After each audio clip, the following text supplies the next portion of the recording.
Good evening, everyone. This is Wayne, and this is the video version of the trade report for Thursday, April 12th, 2018.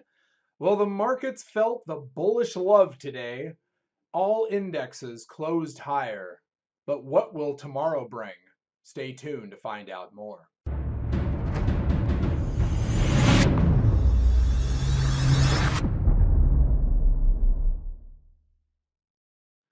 Greetings, everyone, and thank you once again for spending part of your day with me as we go over the action and events of the financial markets in today's session. Well, all the markets closed higher. All the indexes closed higher. We got the Dow Jones closing up 293 points.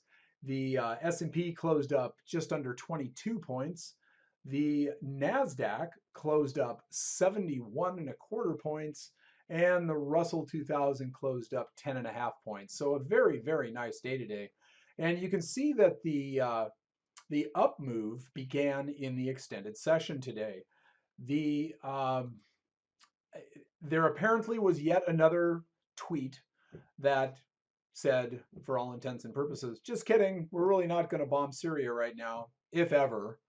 So that was a very bullish thing for the markets to hear and subsequently digest and ultimately trade on.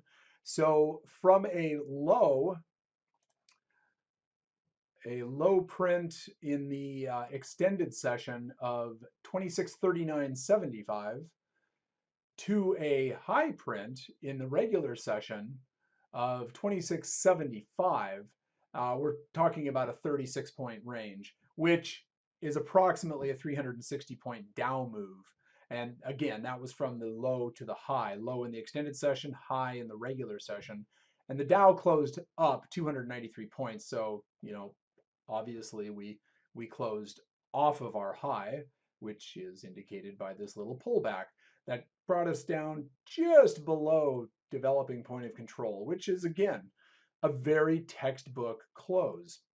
Now, a perfect close would have been 2666 and a quarter, and that is the price level where the developing point of control sits at. But anywhere in that area is fine as it relates to technically correct, technically as close to perfect as it can get. So at any rate, tomorrow we've got JP Morgan, Citigroup, Wells Fargo, all reporting their earnings reports before the bell. And we'll see what happens. I have placed a bullish bet by buying the XLF, which is the financials ETF. Now, JP Morgan is approximately 11% of that instrument, so it has the lion's share of the value there. JP Morgan did close higher today, as did all the banks in preparation, I guess, for their earnings tomorrow. And I honestly would have preferred to seen the banks go a little bit lower today. That technically provides what we call a pulling back of the rubber band, kind of a stretching of price to the downside, which gives it a kind of a nice launch effect when earnings are reported. And I do expect earnings to be good for the banks. There's a lot of criteria associated with banks' earnings that are already priced in to some degree, but because the market has been so indecisive as it relates to going higher, it's kind of kept the wraps on the banks. Well, now we're getting into earnings season. So the wraps are coming off, if you will. And I do believe that banks will lead us higher and technology will be right on their tail. So between technology and banks, I think we reclaim our highs at some point in time within the next month. That is a very bold prediction, I know, but earnings seasons are oftentimes magical times. We have markets that are struggling. We have markets that are enduring things that they haven't had to endure before. They're trying to figure out ways to explore and do do price action discovery within the context of news and economic data that is, for all intents and purposes, kind of new for the market, let alone a whole new generation of market participants who are seeing these things for the first time as well, let alone this market environment, which is the first time a lot of market participants are seeing this type of volatility. So at any rate, today was a very calm day. We had about what did we have? In the regular session, I didn't even check that out, but let's take a look right now. Our low of the day was actually put in on the opening candle of the day, and that was 26.55. And our high on the day was 26.75. So we had a 20-point trading range. I know a 20-point trading range, we probably would have given our left arm for last year in a day. Uh, in a we would get about a 20-point trading range maybe in a week, and it was all to the upside last week or last year, 2017. Now we're getting a 20-point trading range in one day this year, and it's it's a very tight trading range in comparison to the way that the other the other trading sessions have been up to date since the February low. So at any rate, again, this is kind of the market taking a little bit of a breather before earnings get underway tomorrow. Tomorrow's the end of the week, and we're just kind of at the gateway here. What's going to happen? So what I did going into the close today is I bought some DIA calls, and the DIA is the Dow Industrials ETF. And earlier in the session, I bought those XLF calls that I just mentioned. And let's see, I also bought some ES calls, and I shorted some ES puts as well. So I've got some very bullish bias instruments and trades and positions in my portfolio, but I still have my hedge. Now, this is going to sound kind of odd, and I don't have the time to show you this position right at this juncture, but my hedge is actually at a full loss.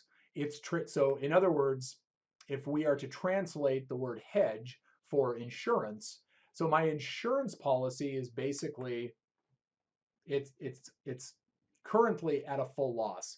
What I could possibly lose in my hedge trade, I'm already there. But I still have 36 days left for that position, and it is still serving me as a hedge. So what does that mean?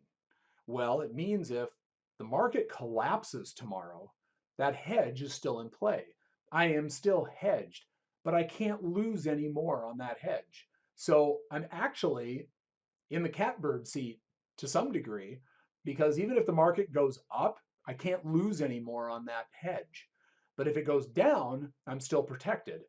And that is it's a very unique position to be in, because now I can formulate trades without any kind of thought, if you will, to my hedge trade. Now, once I get down to about 20 days left in that hedge, I will probably roll it out and take a new position. But for now, I've got a couple of weeks left before the hedge is at a point where I will roll it. So I'm letting it be. It will protect me, as I said, if the market goes down, and right now it can't give me any more loss. So that is an ideal situation with this much time till expiration. The stocks that I want to show you are the ones that I primarily went over with you yesterday. Um, uh, Amazon, Tesla, Netflix. We'll take a look at Boeing, and let's see what. Oh, Nvidia really came on strong today. And we'll take a look at the VIX, of course. Oh, and I'll show you the XLF, since I've got and the DIA for that matter. So we'll have a little bit of a stock party today as far as what we go over. Really quick, however, just a real quick analysis of the market today. So when the market opened, it went basically straight up, and then we had a little bit of a pullback, nice little nice little reaction, very, very bullish. And then we went back up again. And then we had this rather significant pullback here. And there was something in the news that came out. And you can see how volume kind of picked up right there. That is an algorithm chiming in. In other words, that's a computer-driven trading model reacting to the news and pushing the market down. This is where I bought the XLF right here. And I I hesitate to say I knew the market was going to go back up again, but that's the kind of market action that's high probability for an upside reversal, especially given the previous price action in the trading day and the way the market energy had been displayed up till that point. So, nothing is ever for sure, but if if you understand the probabilities and you're in keeping with your trading plan, then that is the type of trade that benefits. So I'm already up in my XLF position. This little pullback, of course, brought my profits back down a little bit, but because the banks are going to be reporting tomorrow morning, I do believe that they will provide the impetus for not only the entire financial sector, but the market, the broader market as a whole. I think we're going higher tomorrow, folks. Now, yesterday I said I think we're going higher today, and we really, really had a nice up day today. So I think we're going to build on that tomorrow.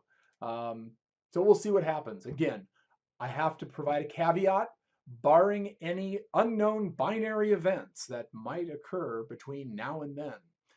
You just never know what's going to happen, do you?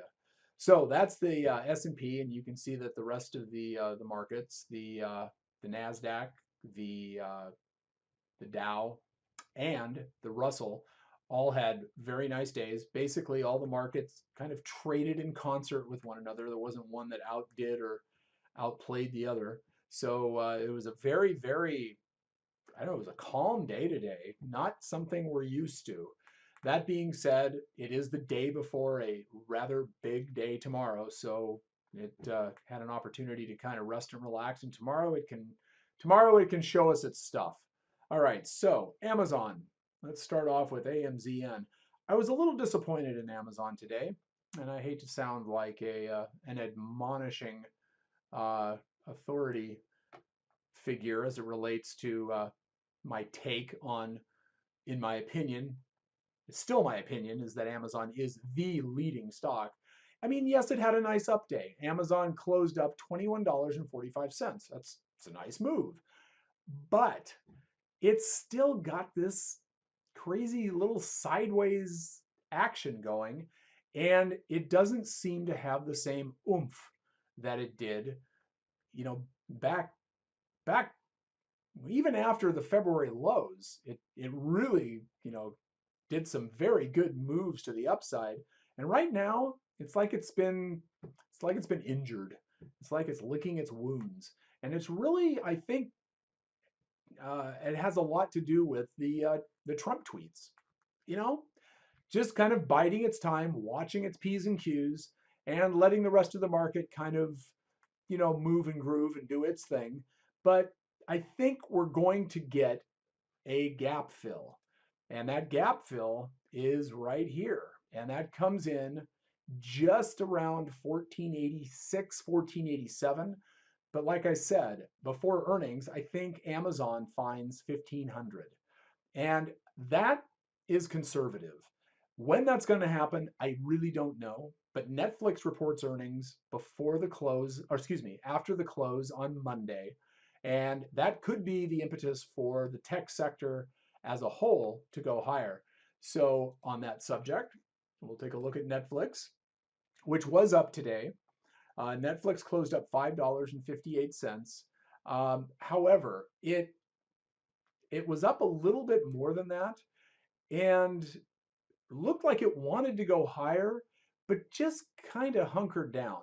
Now that's fine. It did have an up day. It's staying above that 618 level that we were talking about, it having a difficult time getting above. And it's finding its way up to this 319 level, which is my price level, even though JP Morgan came out yesterday and gave a price estimate of $328 a share.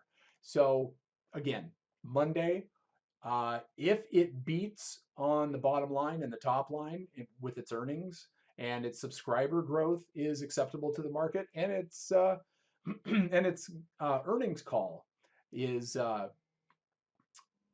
is also acceptable to the market, it could make that 328 price level that JP Morgan has for it. But that's not something that I'm really interested in waiting for. So I will be out of this before earnings, because if they miss on anything, especially subscriber growth, it could have a little bit of trouble. So just FYI on that. Let's take a look at Tesla now. And again, I said Tesla was I'm looking at it to go lower, and it did have a down day today. And when a stock has a down day, when the rest of the market goes up, that's oftentimes the beginning of a bigger move. But this is Tesla. Tesla doesn't conform to market norms. All of that being said, it does bear mentioning that it is trading below the 200 period moving average, and that the 200 period moving average, in this case, the 200-day moving average, is rolling over. That's very bearish. And there are a lot of metrics associated with Tesla that aren't looking so hot. So we could actually see Tesla retest this low. Now, Tesla has been called a cult stock. What that means is there's a cult following to this name. And they've been dubbed the faithful. Basically, no matter what Elon Musk does, no matter what happens to the stock, no matter what the earnings are, they stick by it. They love it. They just they don't care. They just love Elon Musk. They love SpaceX. They love Tesla, and they just want to own it, and they'll buy it back up again if it goes down.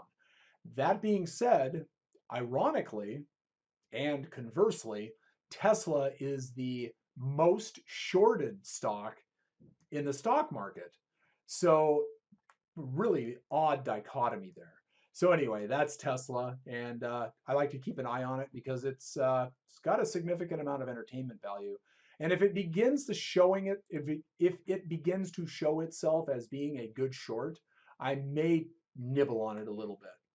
All right, let's look at the XLF. That's the financials. Oh, let me get rid of those lines there. There we go. So this is the XLF. The XLF is not a big mover, but when there are three banks that are going to be providing their earnings reports tomorrow morning, the XLF is going to be a mover. And I think it has an opportunity to get up to the bottom of the cloud here.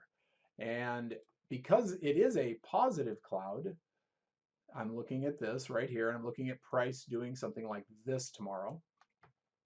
And that price level is, take a look at that real quick here. It's 28.55, and it closed today at 27.88. Yeah, so about a 70-cent move, and that would benefit my XLF position very nicely because I've got about 436 deltas in my XLF position. So you take that 435 deltas and you multiply it by 70 cents. And so you end up with about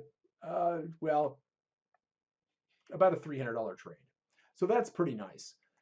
It may or may not get there. We'll see. But for an overnight trade, I'm perfectly happy to put that kind of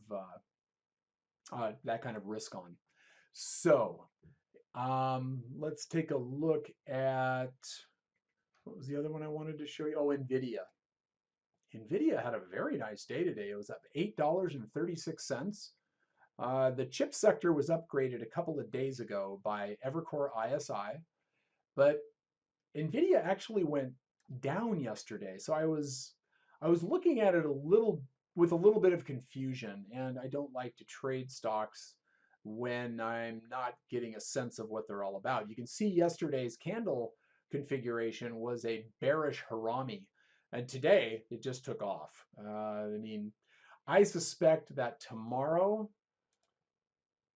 given the fact that we've got this parabolic SAR that's beginning to flatten out, tomorrow's bar, I think we go higher tomorrow in NVIDIA. And I think we'll start forming dots below price tomorrow in NVIDIA, which is bullish. And so I didn't want to get in today. I felt as if it was slightly premature. It closed today at 234.60. It has a $250 price target on it.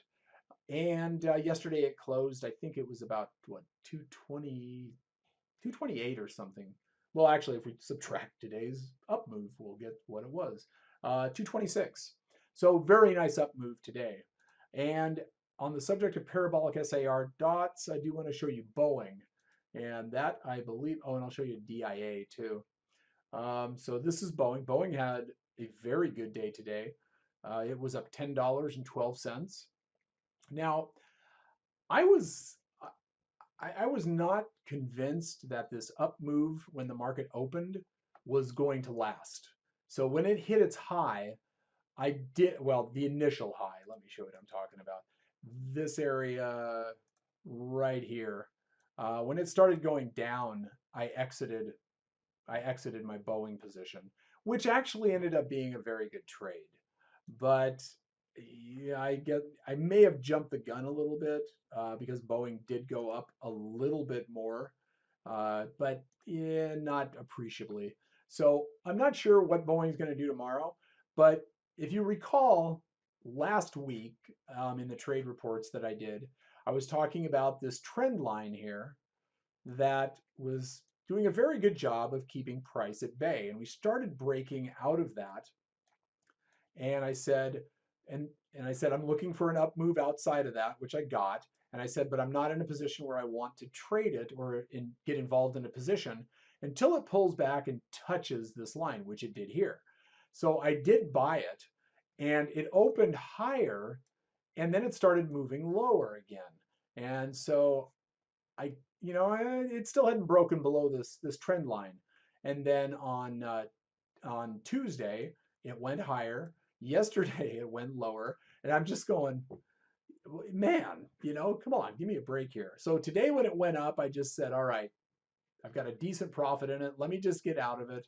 I can reevaluate, become a little bit more objective. And so that's pretty much where I'm at now. I still like Boeing. It just doesn't quite have the flavor that I'm looking for right here to be able to completely take a bite out of it. I do like the fact that the parabolic SAR has been consistently moving underneath it, and we are going sideways here, and we are getting some upside momentum forming. So, you know, everything looks good, but it just hasn't quite hit on all cylinders for me to get back in yet. So that's that. And then the last one is the DIA, the Dow Industrials ETF. So all 30 stocks are represented in this, and this basically tracks the Dow Jones Industrial Average. For every 100 points that the Dow moves, the DIA moves $1.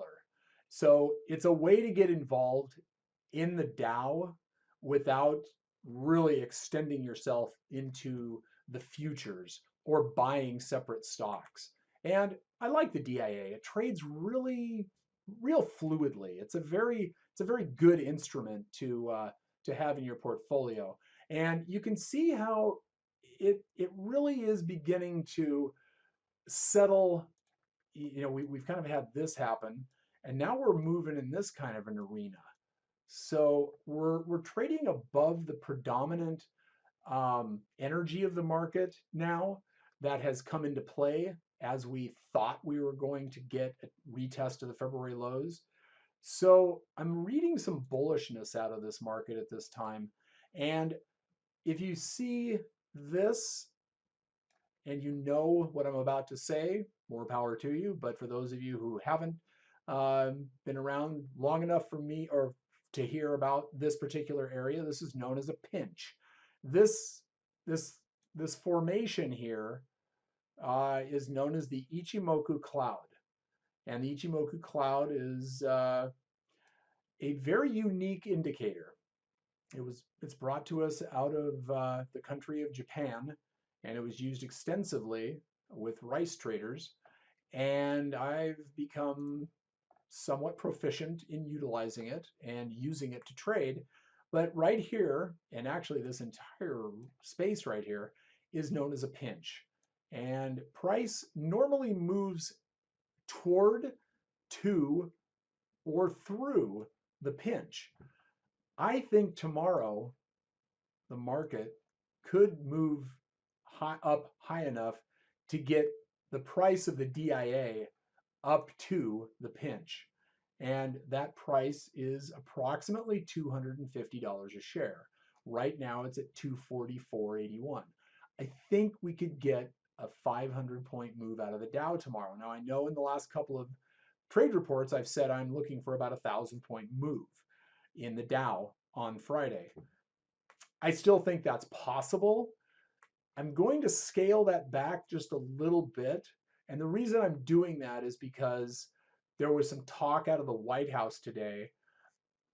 They kind of revisited the Syria bombing situation. And they're also talking about TPP, which is a trade program. And NAFTA information is coming out. And now they're talking about firing Mueller again. So there's all this distractive kind of soap opera type news coming out of the White House that affects the market. So we could have this big move up at the beginning of the day on the heels of the bank earnings. But then as the noise begins to get louder and louder, we may end up getting a little bit of a pullback into the close. But we'll see how it all plays out. I think right now the market is very bullish. And this market, I believe, wants to go higher. And it stayed around this 2666.87 level, which you can see price right here. This is 2666.87 right here. I mean, price came up to it, played around all around it. Look at that. I mean, it just completely honored it. Just a remarkable bit of price action today as it relates to the Fibonacci level of 2666. Now tomorrow, I think we have 2688 in our sights at least, and possibly upwards of about 2700. So the very last chart that I want to show you is a chart of the S&P 500, and you can see how the 50%, now you need to know where that 50% came from. 50% came from here, so we're up to there, and I'm just thinking to myself, okay, we've got this level right here, which is 2708. I think the market could absolutely find that tomorrow, and I think that's reasonable. I think that's a move that this market is ready for. I think it's well on its way to healing. It fills this gap and it brings us into a new arena that leaves behind kind of a very uncomfortable dynamic that we have had to endure ever since this happened. And yeah, all this volatility and the incredible intensity of this market. Today, it was almost as if the market was telling us it's going to be okay. Now, relatively speaking, we had a 20-point trading day. And I actually didn't tell you, I didn't show you a chart that I need to show you, as I always do. But the market is basically trying to signal to us, trying to telegraph that, we're going to be okay. It's going to be, we're going to come around. And the last chart I need to show you is the VIX. We got that 18 print out of the VIX that I was looking for today. I was almost thinking we'd get a 17 print out of the VIX today, but no. That would have been way too much to ask for. The low price on the VIX today was 18.16, which is why I was thinking we might get a 17 print. We were only 17 cents away from it. But you can see how the VIX really came down. And it hit this Fibonacci level here and bounced back up again. But I think it's going to find a lower price tomorrow. I think we could very easily find a 16 print tomorrow. I think when I wake up tomorrow morning, we're probably going to end up with a much higher market and a much lower VIX. Now, that's my thesis going forward based on what I'm seeing and feeling now as it relates to the market energy. If a binary event comes into the market, a tweet, a bit of news, gosh knows what or who might be the precipitator of that, all bets are off. But for now, barring any strangeness, this market is poised to go higher. So that's that. That's the trade report. So with that, trade safe, trade what you see if you choose to trade at all. Good night and good trading.